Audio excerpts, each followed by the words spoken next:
Food poisoning ఈ మధ్య కాలంలో ఏది తిన్నా ఫుడ్ పాయిజనింగ్ అయింది, వామిటింగ్స్ అవుతూ ఉన్నాయి. ఊరికే ఎందుకు అవుతూ ఉంటుంది అంటే బాడీలో ఏ ప్రాబ్లం వల్ల? సో ఫుడ్ పాయిజనింగ్ అనేది మెయిన్ గా ఏంటంటే, ఒకటి హోమ్ ఫుడ్స్ అనేది ఆల్మోస్ట్ మానేసాం అందరం.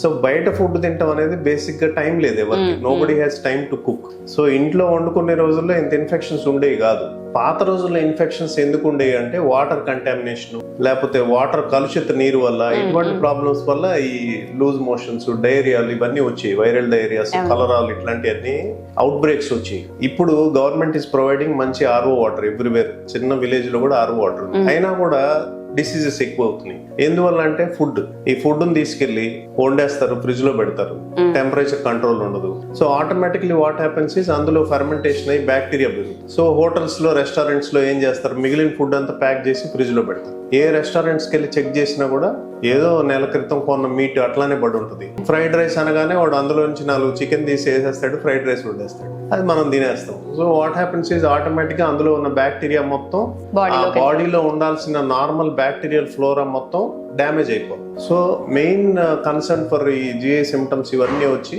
ఫుడ్డే. ఆల్టర్డ్ ఫుడ్, మెయిన్ బయట ఫుడ్ తింటాం, ఫ్రై చేసిన ఆయిల్ నే మళ్ళీ రిపీటెడ్ గా ఫ్రై చేయటం. So it automatically it is becoming carcinogenic. So అట్లా క్యాన్సర్స్ వచ్చేదానికి అవకాశాలు ఎక్కువగా ఉంటున్నాయి. దాంతో పాటు ఈ ఫుడ్ పాయిజనింగ్ కూడా బాగా ప్రమాదమైన స్టేజ్కి వెళ్ళిపోతుంది. ఇప్పుడు ఫుడ్ పాయిజనింగ్ వల్ల వామిటింగ్, డయేరియాతో హాస్పిటల్కి వస్తారు. కొన్ని క్రిటికల్ కండిషన్స్ లో సమ్ సీ ఫుడ్స్ ఉంటాయి, లైక్ ప్రాన్స్ లాంటి.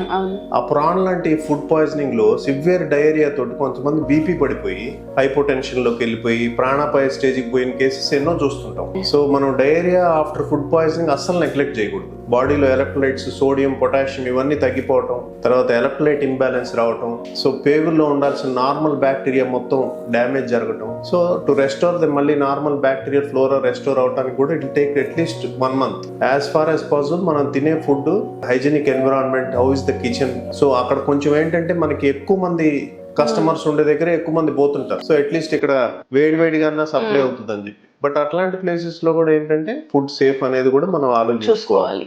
సో ఫుడ్ పాయిజనింగ్ అనేది చిన్న విషయం కాదు. అది కొన్నిసార్లు చాలా ప్రాణాపాయం వరకు తీసుకెళ్లే అవకాశం ఛాన్సెస్ చాలా ఎక్కువగా ఉంటాయి.